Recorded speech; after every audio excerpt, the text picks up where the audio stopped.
to Between Friends, where friends gather to learn about embroidery. I'm Eileen Roche, co-founder of Dime and a longtime machine embroiderer. Today's topic is thread selection, specifically color selection, not so much fiber. We'll discuss where to start when selecting colors, how to follow a curated palette, and how to accent with black and white. If it wasn't for the color sequence provided by the digitizer, many of us wouldn't know where to start when it comes to selecting thread for an embroidery design. Thankfully, the digitizer's color sequence guarantees the design will look as promised. But it can also be used as a jumping off point, and we'll dive into that a little later in the program. But first, let's find out how digitizers create their initial selections. So let's meet Dawn Chace from Creative Appliques to shed some light on how she approaches this topic. Welcome, Dawn. Thank you, Eileen. I'm so happy to be here. Oh, I'm thrilled to have you. It's just great. How many years have you been digitizing? Well, selling them over 11 years now, but actually digitizing on the back end and before selling them as a business since 2007. So 18 years. That's a long time. It That's a really is. long time. You learned as a young woman. Good for you. Not so much. Not so much. It's okay. It's all good. So tell us, you draw your designs, you dream these up, and do you start with color or do you start with line, shape, image? What do you start with? So it depends. Sometimes I use clip art, and that is, sometimes when I have a clip art image, it will kind of dictate the colors, but there's a lot of times that I steer away from the dictated colors from the clip art because I see it as something else. So like maybe a girly kind of Christmas design might have been shown in kind of a turquoise and a pink, but I see it more as like a pink and a gold and a silver. Oh. So I will digitize the designs, creating it from a different angle. However, no one is specifically stuck to that thread palette or those colors that are chosen and the design is stitched out as. Yeah, we do have the freedom to choose, right, ourselves. And even as a digitizer, you have the freedom. And then when we purchase your designs, we don't have to follow your color sequence, but many of us do because, you're good at it, right? Hopefully, yeah. But there's some things that pretty much if you're going to do a frog, it's pretty much probably most likely going to be green. But what shades of green, right? So Right. there's a whole thing too. And then fabric comes into play and so forth. So, boy, we have an awful lot of people piping in. It's lovely to see so many people here. We have Monica up in North Dakota and Susan on the other side of the country in Fort Lauderdale and kind of everything in between. Now, I hear some people are saying my sound is a little garbled. Nancy English is saying that. So I hope we get that corrected. If not, and Harriet says she can't hear me. So, so maybe my tech team here can help us get that resolved. And we did have a little bit of technical difficulty when we were starting in the pregame warm-up, shall we say, when we were testing everything out. So let's hope that we can get this up to speed. So if you'll just bear with me a minute. Dawn, why don't you tell them that we're working on it? Dawn can't hear me either, I guess. Yes, I can hear you. You can? Okay. Yes. So do you want me to jump in talking about? Well, how about now? Is it better?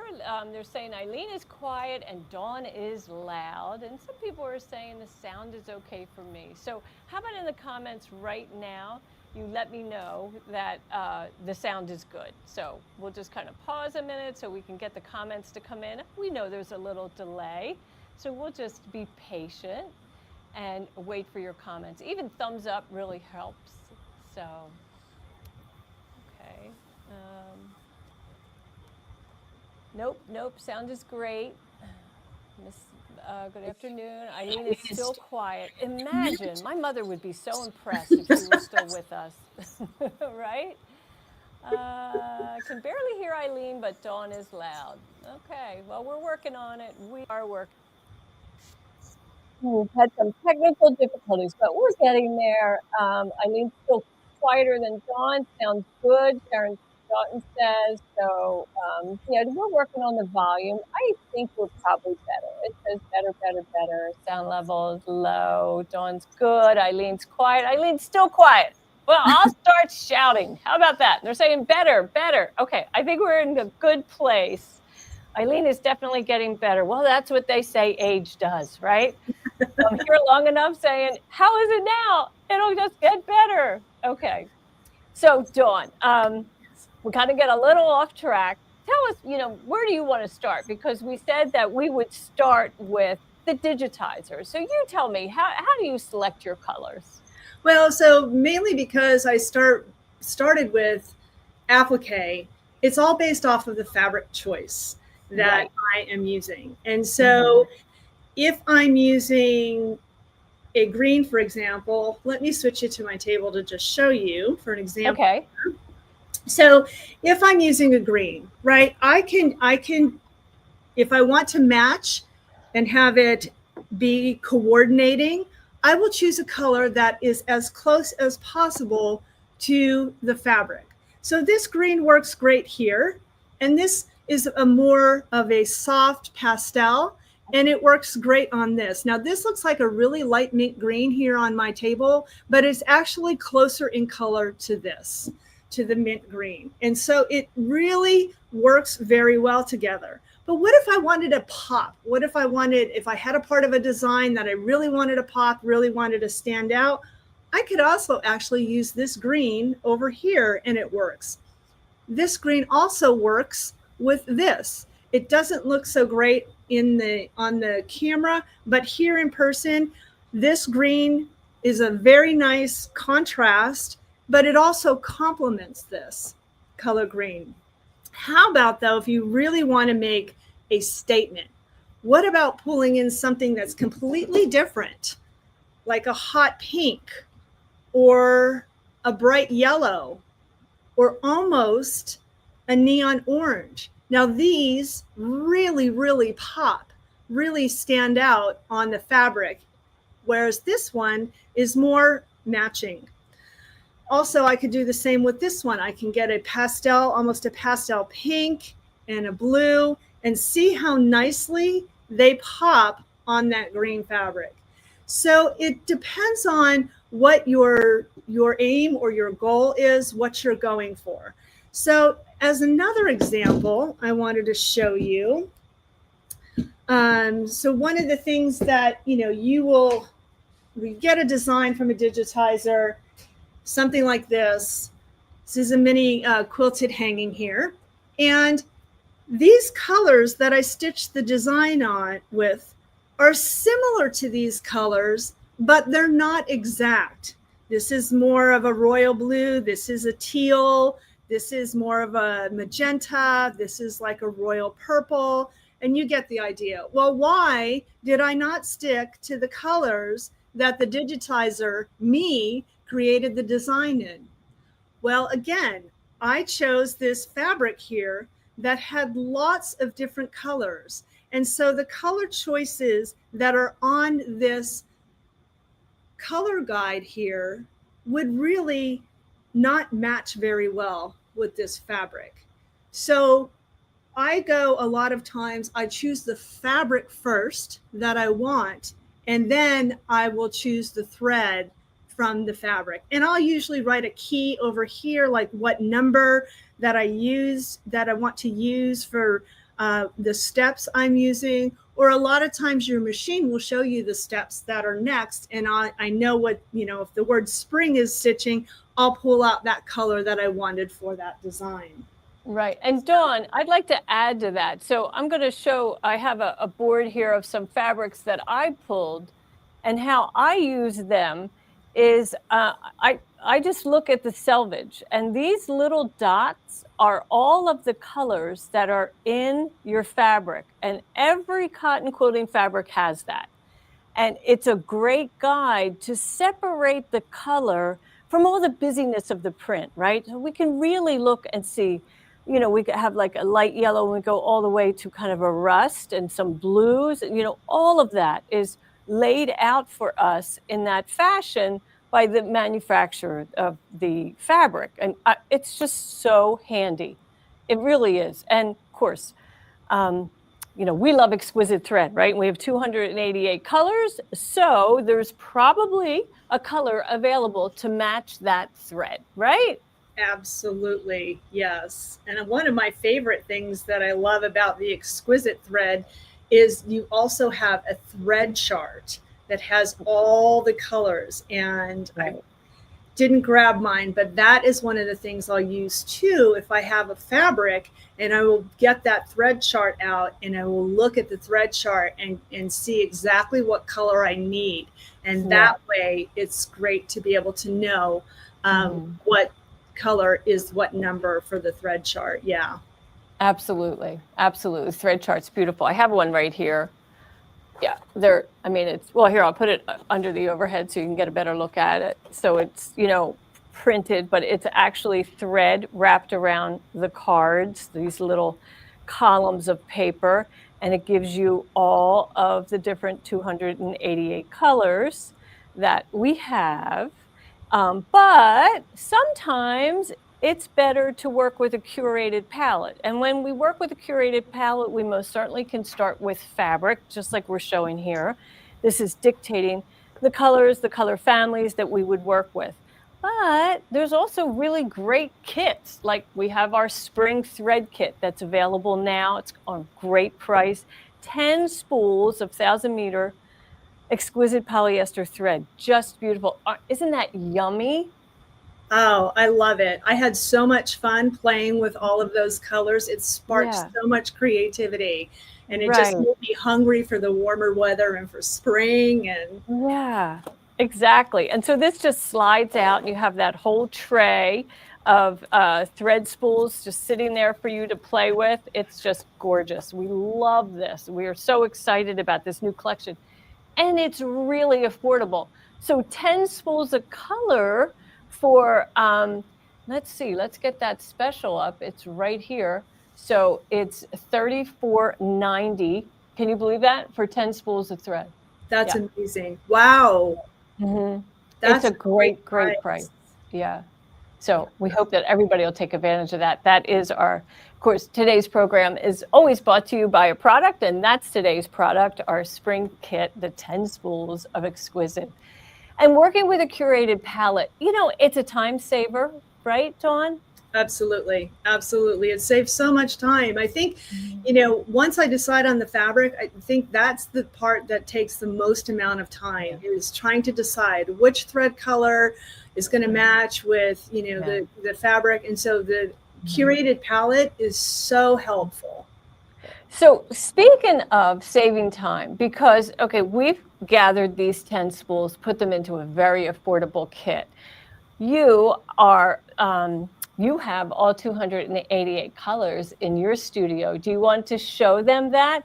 And I'm calling her out on this now, because if she were to pick out colors for fabric or spring ideas, look how many choices she'd have to kind of go through to make her selection. So let's take a look at what you have there, Dawn. Okay, well, for starters, I have the rack behind me. So those are pretty much almost like my day-to-day go-to quick grab. Those are the most common 60 colors that I will use. But I also wanted to show you how I store the other 288 plus. So over here, I have, this is IKEA cabinets, kitchen cabinets, and I have them in my drawers here. So I have them sorted all by color, and you can see these are all the exquisite threads. Like Eileen said, the 288. So this is my creams and some oranges and pinks and reds and browns. And then It's yummy. It is just beautiful. going down, we have all of the purples and blues, turquoise and greens and tans. And so I know when I want a color, what drawer they're in to be able to go ahead and quickly and easily grab them. But wait, there's a third drawer. Wow. There's the browns and the grays. And then I also have my metallic, my King Star metallic in the back here. Yeah. And then further back here, this is my fine line. All the exquisite fine line for when you're doing that teeny tiny little itty bitty fonts and lettering. That's what I use for all of that. So it's beautiful. Just beautiful. The whole collection. Do you have a favorite drawer of the three? Is there one that you seem to gravitate to more than others? No, because I use all three of them. all the time. Right. I love them all. So that's how I store mine. And I like that setup because it allows it to not be out in the sunlight. And it also is helpful that, it's not getting covered in dust so much. These back here, because they're used so often and constantly replaced, those are, don't get so dusty. But I also have the massive ones that I didn't show either, the 5,000 meters on my multi-needle. Sure. And, so our spring kit is 10 colors, which just so happens to coincide with many multi-needle machine number of needles, right? Exactly. Yes. Yeah. Super easy. So what's the benefit of that, right? You load your multi-needle machine with 10 beautiful spring colors, and you could just work on that palette. Like, let's say you're doing a quilt and you're going to do about 10, maybe 12 quilt blocks, all in the same color family. Well, you never have to change thread. Isn't that fantastic? It is. So the color palette of the kit being all curated for you, and then the 10 needles, you just press go, and it saves so much time. It does. And threading the 10 needles, I don't want to disillusion anyone from purchasing a multi-needle machine. I love my multi-needle machine. I'm sure you do too, Dawn. But when I am about to embark on a project, I have to allow time for threading all 10 needles. And we often think, well, it's more laborious to stitch multiple colors on a single needle machine, but you're doing that same work. You're just doing it throughout the design. At a 10 needle, you load all the needles and then you walk away, right? Exactly. Yes. Yeah. Exactly. And it's when, when I'm trying to figure that out, right? What cone's going to go on what needle is when somebody in my family comes in with a really important question that needs to be answered right this minute. And you're like, wait a minute, I'm in the middle of this, right? Exactly. So it's all good. Exactly. Okay, what else do you have? I know you have some pretty stitch outs. You want to share them? Well, I absolutely would love to. Yes. So I actually used the spring palette on this, and this actually has all 10 colors in there. Every single color is in there, in the centers of the flowers, and so all 10 colors from that palette is in here. And I had this towel with this fabric on it already, and I thought, how perfect is that? How perfect. Beautiful. So there's that one. And then I also did, speaking of the multi-needle machine, I put all the threads on the multi-needle machine, and the only time I had to stop was when I had to lay the fabrics down and press go. Sure. So this stitched out, normally it says it was going to be about, 40 minutes stitch out, and it took the time down so fast because it just went from needle to needle to needle.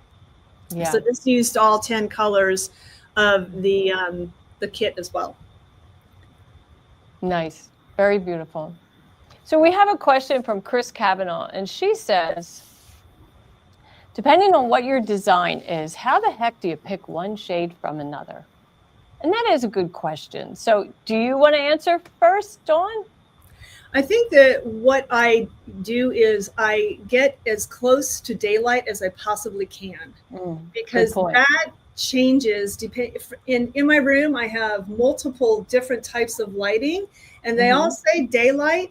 But when it comes down to it, you take it and you go outside and get your fabric as close to a window as you can, and see how it matches up. Because there's times when I pick the thread and I get to the machine and I go to the window and I'm like, nope, that's not the right color. It's just a shade off. So for me, natural daylight is the best.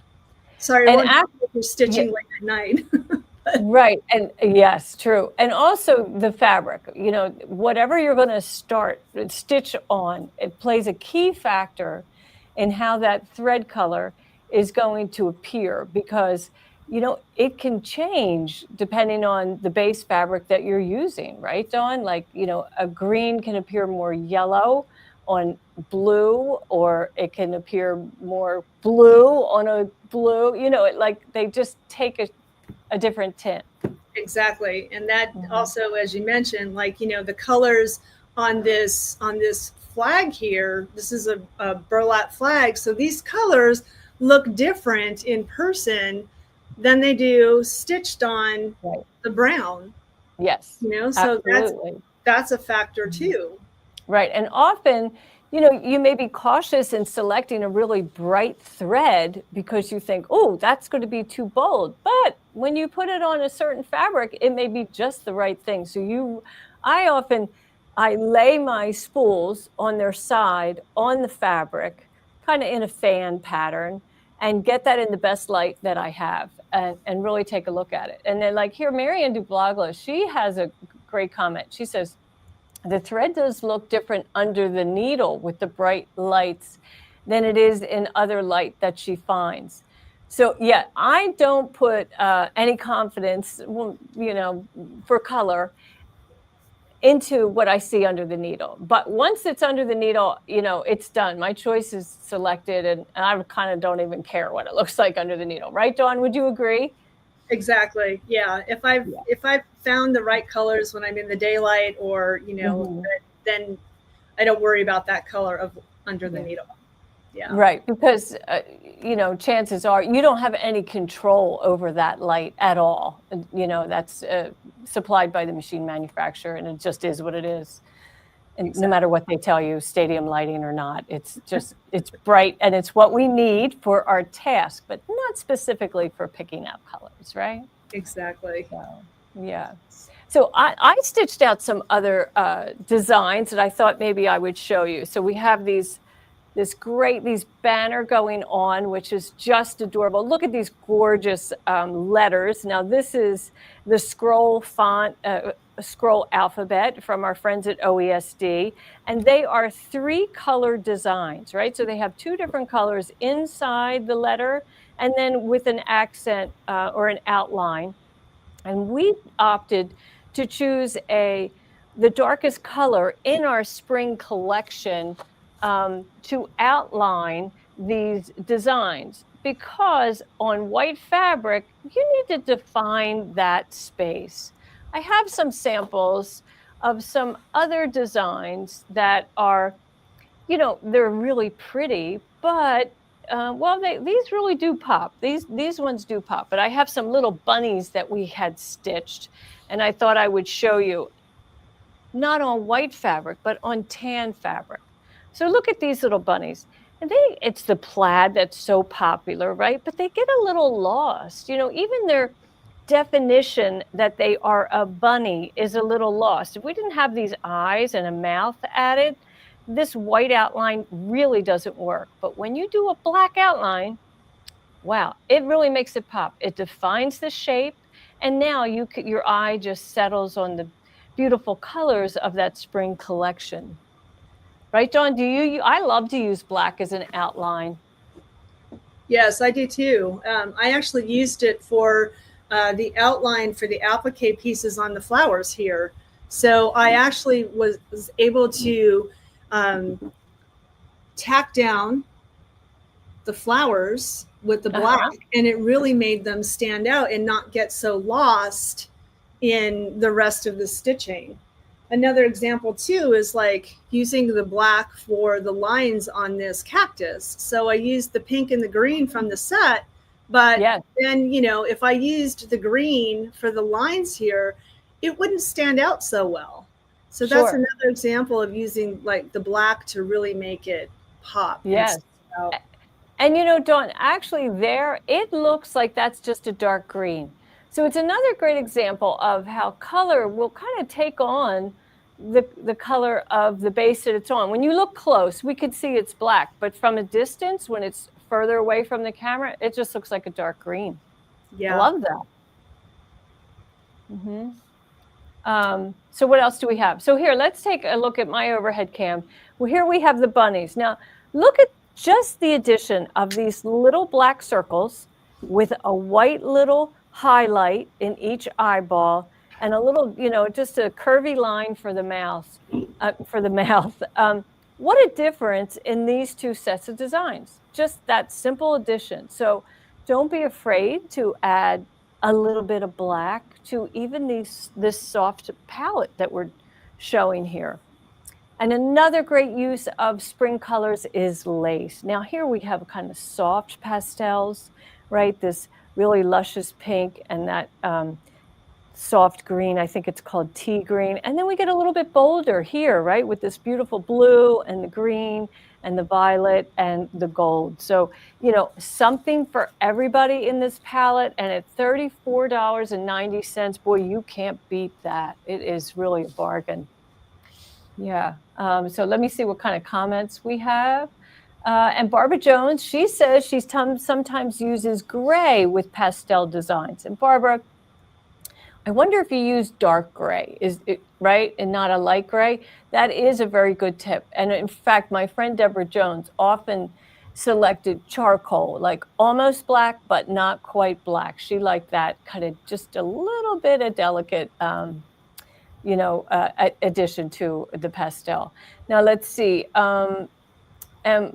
Weber says, please share where to get the bunny design. Well, I digitized that in our special effects software. It's a shape, the bunny, that's in the software. And I just, you know, selected the shape and clicked on plaid and boom, that was it. So super simple. It's not for sale. It's just in the software. I know many of you have that special effects software. So much fun is available to you with the spring colors, and there's a gazillion shapes in there that you can use to make really fun designs. And Dawn, I'm sure you on your website have beautiful spring designs. What's trending right now? Well, lots of spring flowers and yeah, sayings, word designs are always very popular. St. Patrick's Day, which, you know, some of these colors, the green and the gold from this set are perfect for St. Patrick's Day. And then coming up, like you just showed, you know, the peeps there, the Easter designs, like sketch stitch Easter eggs that I have on the website. Yeah. That is, you know, a great use of these colors as well. So yeah, lots of Easter and spring coming up and St. Patrick's Day. Yeah, I think people are just itching to stitch light, colorful, beautiful designs as we await the arrival of spring in some parts of the country. It's not here yet. It is here in Texas, which is just wonderful. And let's see. So Gail, she says she always does a test sample, changing the threads as she goes. Well, that's smart, right? Now, do you test for color too, Dawn? Yes, I do. I do a test for color to make sure that if it's something that I want to match specifically, I will do a test, or and if it's obviously something contrasting. Yeah, good. And then let's see. Esther says, can you use other colors than what the pattern said? So, yeah, right? Absolutely. It's just a starting point. So I think a digitizer's maybe main goal, if it would be my main goal, is to illustrate to the user, the embroiderer, that they want to select light shades where I have selected light shades because that's going to highlight the embroidery, and darker shades are going to shade the embroidery. And that's what gives it depth, right? You were talking to me a little bit earlier before we went live about how 10 colors can really give you the opportunity to create depth. Yeah, absolutely. So, when I create a design, it's usually built from the back forward. And so, when you want to have something look, as you mentioned, a highlight, you'll use a lighter color in that area to make that look like it's, kind of a shining part of it or a light part of it. And if it's a part that's more like a shadow, that would be more shaded, and that would be like a darker color. So if someone has digitized, let's say, like a blue china vase, right? And, you're probably going to have at least 3 colors of blue in there. And you'll have a very light, a medium, and a dark. So just kind of use that guideline and pick your pinks. You'll want a really light, a medium, and a dark. And substitute those pinks, the values, in the same place as the digitizer had illustrated in your color sequence. That's the safest way, right, Dawn? Absolutely, yes. And I usually, I'll print out the color chart for the design. If I'm really switching up the thread a lot, I will print out the color sheet, and then I will write the numbers, cross off the ones that were part of the design, and I will write the numbers in there that I'm using, so that I don't have to have, the family interruption when I'm trying to like change out the thread and get right. So let's go to your overhead cam and let's take a look at your printout, because I noticed that you printed it in color, which is really wise, right? Yes. So this is, the spring hanging that I showed earlier, and the colors that are chosen on the screen when I'm digitizing, we know how all screens look different, and they have different ways of colors and tints. And if you have all that blue light stuff going on your computer now, it's going to look drastically different than what may have actually be seen on the screen. And so when you print it out, and it also depends on the printer too, right? How the printer color looks. So if I took this and I went to the store to try to find these thread colors, and I was using still this fabric, I would come home with something that looked very different than what was actually on here. Wow, right. And printer quality or print quality is huge. And it's, as your ink, one color will dry up, or you'll run out of, let's say, the cyan, and then everything kind of prints pink, or it just all prints black. You can't trust your printer for sure. Absolutely. So looking at it on your screen, printing it out so you can see the color, but also with the color numbers, that is very helpful, right? Yes, absolutely. Yeah. Okay, so then let's see. Chris Kavanaugh she says variegated makes it look cool too. Trish, it's probably not that. Oh, they have private conversation happening there. But somebody asked about. Susan Wiggins asked about variegated threads. Are designs ever generated specifically for variegated threads? Well, they're hard to find, but yes, they can be. Like in our Word Art and Stitches, we have 2 or 3 fonts that have been digitized specifically for variegated thread. A lot of animals can be digitized specifically for variegated thread, right, Dawn? Yes. Yeah, and in our special effects software, we have a feature called Varsity that kind of gives a chenille appearance to embroidery. And that is beautiful in variegated thread because it's not a linear path that the needle takes. It kind of runs all over. And so you really get a variety of color. And I apologize. Well, I might actually, Dawn, chat with them, and I'll see if I can pull up a sample so they can see. So I think they're right here. Yeah, variegated thread actually is fun to use when you're doing something like a sashiko design, or doing like quilt blocks, like, get some black fabric and do some awesome running stitches on it, with the quilting edge to edge, or it's a great way to be able to just take a piece of fabric and use some thread and create some depth and perception and something interesting to the eye. So it's not just one solid color that is just running, across the fabric. So variegated thread is a lot of fun. It's also a lot of fun too, like if you do satin stitch, like a patch, for example, like a round patch, and you use the variegated thread for the satin stitching on the outline, that's a really cool look too. And, like applique alphabet letters, so many things that the variegated thread looks really fun with. And I know Dime has kits that they have as well that have, 4 colors that are very similar that are all used in the variegated thread as well. And that's an awesome thing too, to be able to use. So, right. So let's take a look here. I have some really great samples. First, let's take a look at this, because here we have a satin outline that is just a standard satin outline. So it's going to have a striped effect. So is a traditional complex fill. You're going to get that, light blue, medium, or the same.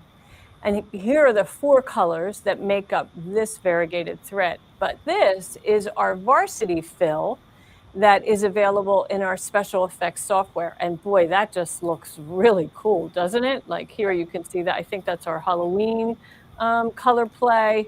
I know we're getting off the topic of our spring collection, but just beautiful. And I mean, they're just luscious. So these designs here, these feathers, have been digitized specifically for variegated thread. They are run stitches. But notice how they're not really striped. Of course, some of the fabric, some of the thread, does, because it's, a length of the thread is dyed light and then medium and dark or different colors. But notice that when we digitized this, we made sure that the thread path would cross over some of that original stitching and just add a really luscious, beautiful color. Oh, we love these. I just think these designs are gorgeous. And variegated thread is really, really fun. Beautiful. But today's special, and variegated thread is a little bit more expensive, is on that spring kit. So we hope that you take advantage of that for sure. So many fun things to see, right? Let's see. And Marianne DeBroglie, you use variegated thread for quilting. Great application for quilting. Now, depending on the variegated thread that you selected, because many variegated threads are a combination of light, medium, and dark colors on the same thread, it can be difficult sometimes to see all the colors on the quilt, right? But they're also a wonderful blender, right? So if you have blocks that are of a variety of colors and values, and when I say value, I mean light, medium, and dark, then those variegated threads just kind of pull it all together. They're beautiful, right? Absolutely, yes. Yeah, love them. Yes. Mm-hmm. Yes. Okay, so Donna Marie says, wasn't the feather on the house a freebie? It was. And if you've been downloading them, you can find them. I don't know what month that was or what year, but we give away a design every week. So if you are following along and downloading them, you can find them for sure. Okay. So Dawn, what else do you have that you want to share before we go? Is there any points that we didn't cover, you think? I just wanted to actually just a little bit talking about the thread kit that we have. And I found this fabric that's just like, one of the ones that you had that has a lot of different colors in it. And, talking about matching, that matches great if you want to do the outline. But look, I can use the orange in that. I can even use the pink in that. I can use the light green in that. There's so many options. I can even use the light pink, so many options in the kit just with this one fabric and what, you decide you want to go with. It's, up to you, and it doesn't have to be following what the digitizer laid out. But one more thing to talk about when we talked about black, so this is an example of showing how just doing a simple applique with fabric in different stitch types, using a contrasting thread color on the outside of it, how it completely changes the look of that circle. Absolutely. It really defines the shape. And I love black as an outline. I like it on an E-stitch, the buttonhole stitch. I love that. Or blanket stitch, I guess it is. Yeah. Yes, yes. That one. Yeah. Yeah. So Very nice. yeah. So that was, I think, Okay. all the samples that I had to show with what we were talking about with the thread kit and the contrast and matching. And is it starting to look like spring in Virginia right now? there are some buds coming, and I've seen some daffodils out on my walk. So I'm just holding my breath that it just keeps going and trending in that direction. I think today the high is 52 though. So, but oh well, that's not too bad. That's not too bad. You had a lot of snow recently, I know. We did. It was, yeah, I think we get that one, about every 10 years we get about a good foot or so. And this was the year. So my daughters were very excited about it, but I was not so much. Oh, that's great though. It's good for the kids to, have an opportunity to play in the snow once a year. Yeah, or exactly. Less, right? Mm-hmm. So let's see. Well, I want to share with everybody what's coming up next. So can we do that? Of course, today's special is that thread kit, $34.99. That's quite reasonable. Next Tuesday, Ashley will be back here and she'll be doing her software success. If you're a software user, don't miss it. She is just a wealth of information and we love having her here. And the Thursday after, a week from today, I'm going to be quilting with my embroidery machine. As you know, it's like my favorite thing to do. So I'm so excited. I have a new quilt that I'm finishing and I'm going to be loading on the weightless quilter. So we'll talk all about that. It's a sampler quilt. It has 30 blocks, I think. And so 15 are pieced and the other 15 are just big 12-inch squares of fabric because I was kind of running out of time, but that's okay. It's a cute quilt. And so, but we'll talk about, thread selection and how to prep the quilt to get quilted. And of course, we're going to do it on the weightless quilter. So I'm super excited. And then, it'll be finished. And it is quite springy. So it'll feel good. It'll be appropriate for the time of year. And I'll probably use one of the pretty colors that are in the 10 spool spring kit. And then, of course, we love it when you subscribe to our YouTube channel and when you like us on Facebook. It is really the only way we know that we are providing, the educational information that you need and enjoy. So by doing that, that tells us we're on the right path and we're always looking forward to that. Let's see, what else? So we're always in the hope that you would share your projects using the hashtag on the house, hashtag exquisite thread, or hashtag dime sew along. So please do that and we'll find them and we'll create a reel and share it with you. Our free designs can be found on our embroidery tab on our website. Just go to free designs and then you'll find all of the free designs for 2025. And this is this month. We are back to the tiles. I decided that I think, a handful of them will probably do about 5, maybe 6, and then we'll be done. But they all go together, even if the colors don't. You most certainly can pick your own colors, but I just think they're really fun, these pretty little tiles from that I've sketched out. So I hope that you'll enjoy that. And Linda Johnston, my friend up in North Texas, she says she loves the tiles, and yeah, I know you do. So I thought, oh well, let's do some more tiles. So that would make a gorgeous quilt top. It would. Well, yeah. I mean, they're small, but in our software, because I digitized it in our software, you can blow them up as big as you want. And if you have other pieces, other modules of our software besides the free program, you could turn that into applique. There's a gazillion things you could do with it, right? It's fun. Yeah. Mm-hmm. Okay. And so then here we are. So Dawn, I'd like to thank you so much for joining me today. Your samples were great. We loved peeking into your thread drawers and seeing how organized they are and so colorful.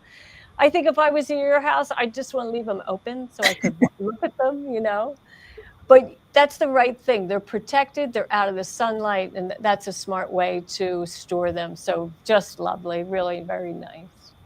Thank you.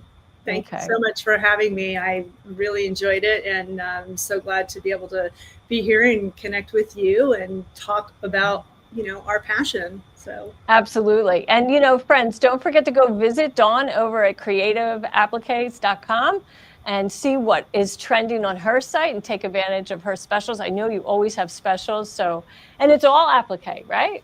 no, it's not actually. I've got a lot of regular embroidery fonts, and I've got Oh, in the hoop projects, and applique is where I started, but have branched out in the 11 years. So, great. So even if you're not, looking for applique, she's a great resource for you. So I hope that you'll visit her site. And thank you all for joining me today. Thank you, Dawn, for your time.